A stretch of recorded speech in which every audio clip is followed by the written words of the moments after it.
नमस्कार, आप देख रहे हैं वॉइस ऑफ कोटपूतली। डालते हैं दिन भर की तमाम बड़ी खबरों पर नजर।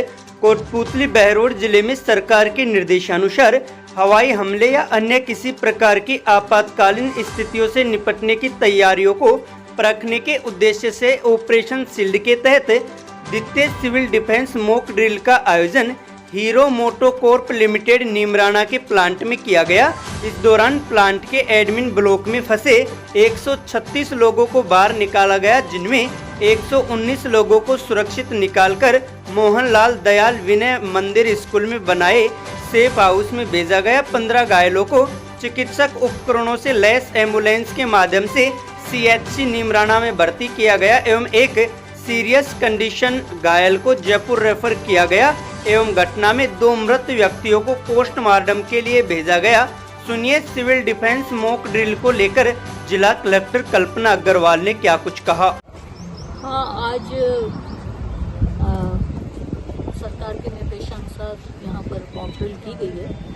गवर्नमेंट के निर्देश ये थे कि मॉक ड्रिल कहीं भी की जाए, तो हमने जो है यहाँ पर, चूँकि नीमराना एक वल्नरेबल एरिया में हम इसको मानते हैं, क्योंकि यहाँ पे इतनी बड़ी इंडस्ट्रीज़ है, तो कोई भी इस तरह की अटैक होने की पॉसिबिलिटी यहाँ पे काफ़ी वल्नरेबिलिटी है यहाँ पर। तो इसलिए पहली बार जो मॉक ड्रिल की गई थी वो कोटपूतली के पास में की गई। इस बार इसीलिए नीमराना का चयन किया गया ताकि यहाँ की भी सारी व्यवस्थाओं को चेक किया जा सके और यहाँ पे सारी civil administration plus factory administration, इनकी कितनी तैयारी है और पुलिस की और सब लोग, हम लोग कितने तैयार हैं किसी भी तरह के अटैक से का सामना करने के लिए।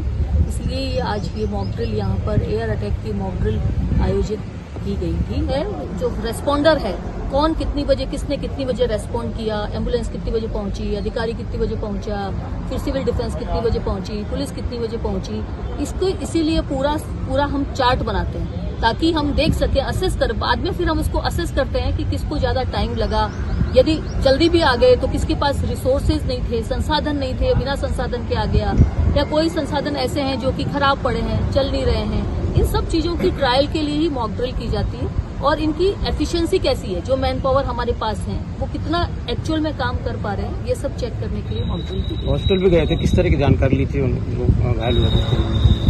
घायलों को हॉस्पिटल रेफर किया गया और एक व्यक्ति को इन्होंने रेफर किया नीमराना से, ज्यादा सीरियस था, और बाकी लोग वार्ड में एडमिट थे, कुछ लोग इमरजेंसी में थे और 2 कैजुअलिटी उनके पास आई जो उन्होंने पोस्टमार्टम के लिए मॉर्चरी में भेजा था। प्रशासन की सभी की पूरी सेटिस्फाइंग थी, काफी अच्छी व्यवस्थाएं थी और मैं इसके लिए सभी को, नीमराना प्रशासन को, पुलिस को, सभी को, फैक्ट्री एडमिनिस्ट्रेशन को, सबको बधाई देना चाहती हूँ। इसी तरह से आगे भी दूसरी जो कंपनियां हैं, दूसरी जो इंडस्ट्रीज हैं, वो भी पूरी तरह से तैयार रखें किसी भी तरह की घटना के लिए। ये केवल वॉर संबंधी ही नहीं है, मॉक ड्रिल केवल वॉर से रिलेटेड ही नहीं है, रूटीन में भी किसी भी तरह का एक्सीडेंट हो सकता है, उसके लिए हम सब तैयार हैं। आम आदमी पार्टी के नवनियुक्त प्रदेश प्रभारी धीरज सिंह टोकस का बानसूर आगमन पर पार्टी कार्यकर्ताओं ने स्वागत किया। टोकस ने कहा कि पार्टी राजस्थान के हर क्षेत्र में आम आदमी की लड़ाई लड़ेगी। पार्टी इस बार लोकसभा, विधानसभा और स्थानीय निकाय चुनाव पूरी ताकत से लड़ेगी। इस मौके पर महासचिव विश्वेंद्र सिंह चौधरी, अलवर जिला अध्यक्ष जगन्नाथ गोयल, लोकसभा इंचार्ज दिव्यांशु शर्मा, कोटपूतली बहरोड जिला अध्यक्ष रामगोपाल यादव, कमलेश मेघवाल सहित पार्टी कार्यकर्ता व पदाधिकारी मौजूद रहे। आम आदमी पार्टी अब पूरे राजस्थान के अंदर हर शहर में, हर कस्बे में, हर गांव में, हर ढानी में, हर मोहल्ले में हम मजबूती से आम आदमी की लड़ाई लड़ेंगे, उनकी मूलभूत सुविधाओं के लिए लड़ेंगे और हम जितने भी यहाँ स्थानीय निकाय चुनाव हो, विधानसभा चुनाव हो, चाहे लोकसभा के चुनाव हो, पार्टी मजबूती के साथ यहाँ चुनाव लड़ेगी, क्योंकि राजस्थान की जनता ने हमेशा देखा है, कभी बीजेपी की सरकार बना के, कभी कांग्रेस की सरकार, परंतु लोगों के लिए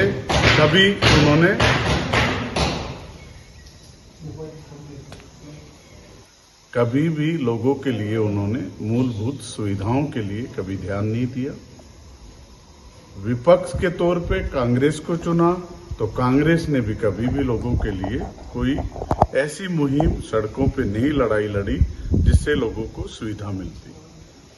आज राजस्थान बदलाव मांग रहा है, तो इस बदलाव के बिहार में हमारा आम आदमी पार्टी आम आदमी के हकों की लड़ाई लड़ने के लिए पूरी मजबूती के साथ पूरे राजस्थान में हम हर गली मोहल्ले के अंदर जाके लोगों की सुविधाओं के लिए लड़ेंगे।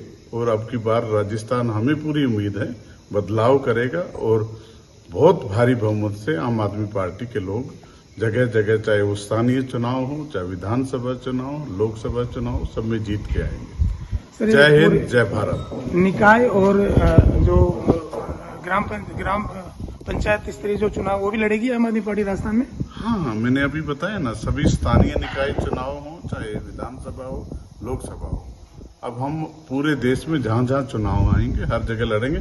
उसी कड़ी में राजस्थान के अंदर भी हम पूरी तैयारी कर रहे हैं और अभी जल्द ही आपको लोगों को अगले 15-20 दिन में दिखाई देना शुरू होगा। हम जगह जगह हमारी मीटिंगें शुरू हो जाएगी और अभी तो हम जिला वाइज मीटिंग करेंगे, फिर उसके बाद उसको गांव, शहर के लेवल पे लेके जाएंगे, फिर बूथ लेवल की मीटिंगें हमारी शुरू हो जाएंगी। गृह राज्य मंत्री जवाहर सिंह बेड़म बानसूर दौरे पर रहे। इस दौरान मीडिया से रूबरू होते हुए ऑपरेशन सिंदूर को लेकर कहा कि सेना ने घर में घुसकर दुश्मन को मुंह तोड़ जवाब दिया है। देखिए, मैं समझ सकता हूं, जितना मेरा ज्ञान है, हमारी सेनाओं ने जब ये सोचा होगा कि हमारे निर्दोष भाई जो पहलगांव में एक पर्यटक के रूप में गए थे, आतंकियों ने उनको धर्म पूछकर उनकी नृशंस हत्या की, हमारी माँ बहनों का सिंदूर उजाड़ने का काम किया। तो आप देख सकते हैं कि सिंदूर कौन लगाता है। तो सेनाओं के मन में जज्बा आया होगा कि जिन लोगों ने हमारी माँ बहनों का सिंदूर उड़ाने का काम किया, हम ऑपरेशन सिंदूर के माध्यम से उन आतंकियों के ठिकानों को नेस्तनाबूद करने का काम करेंगे।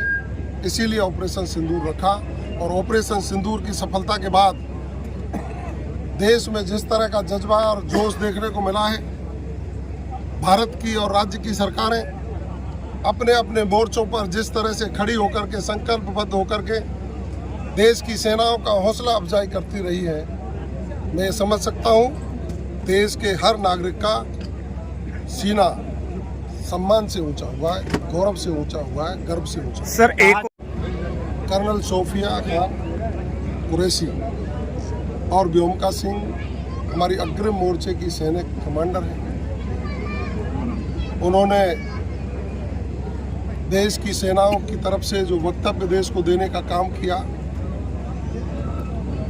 और अपनी सेना की कमान हाथ में लेकर जिस तरह से पाकिस्तान को सबक सिखाने का काम किया, वो हमें गर्व की बात है, वो हमारा गौरव है। हम सम्मान करते हैं निश्चित रूप से, और भारत की सेनाओं का कोई सानी नहीं। बानसूर की ग्राम माची मीरापुर में शहीद की मूर्ति अनावरण समारोह से एक गजब की तस्वीर सामने आई है, जहां गृह राज्य मंत्री जवाहर सिंह बेड़म माइक से नशा मुक्ति का संकल्प दिला रहे हैं, तो वहीं मंच पर ही बैठे सैनिक कल्याण बोर्ड के अध्यक्ष प्रेम सिंह बाजोर व पूर्व संसदीय सचिव रामस्वरूप कशाना हुक्का पी रहे हैं। हालांकि राजस्थान में हुक्के को भाईचारे का प्रतीक माना जाता है, लेकिन तंबाकू सेवन भी नशे का ही रूप है। को करने का काम करेंगे, लेकिन एक संकल्प दिलाने की मैं आपसे आग्रह करूंगा कि आप लेंगे। मैं इस मंच के माध्यम से एक संकल्प दिलाने की बात करूंगा, आप संकल्प लेंगे। गांव से नशे की प्रवृत्ति और नशे की व्यवस्थाओं को दूर बढ़ाओ। युवा पीढ़ी रास्ता भटक रही है, गांव पनप रहे, उससे हमारे युवा, उनका शारीरिक क्षमता, उनकी सोचने की शक्ति कम होती है। और दूसरा और कर रहा हूं मैं, ये मोबाइल है ना, इसका उपयोग भी अच्छे कामों में ही करो, नहीं तो तीसरे दिन पंचायत इकट्ठी हो रही है थाने तहसीलों में। शकुंतला जी, गलत तो नहीं कर रहा हूं, उसको छोरो गए और उसकी छोरी गई और उसका ये हो गया और उसका वो हो गया। ये अच्छे कामों में इसका उपयोग करिए, अच्छे कामों में उपयोग करो। इनमें वेबसाइट खुलती है, अच्छी पढ़ाई कर। अगर अभी तक आपने चैनल को सब्सक्राइब नहीं किया है तो चैनल को लाइक, शेयर व सब्सक्राइब अवश्य करें। जिले की तमाम छोटी बड़ी खबरों को जानने के लिए बने रहे वॉइस ऑफ कोटपूतली के साथ। बालाजी फिनसर्व, जहां मिलती है आपको वाहन बीमा, स्वास्थ्य बीमा, म्यूचुअल फंड, जीवन बीमा, फाइनेंस, साधारण बीमे की सभी सुविधाएं। कार्यालय बानसूर महाविद्यालय के पास, बाईपास रोड, बानसूर। मुख्य कार्यालय लालकोठी, कोटपूतली। अधिक जानकारी के लिए संपर्क करें 8302367656।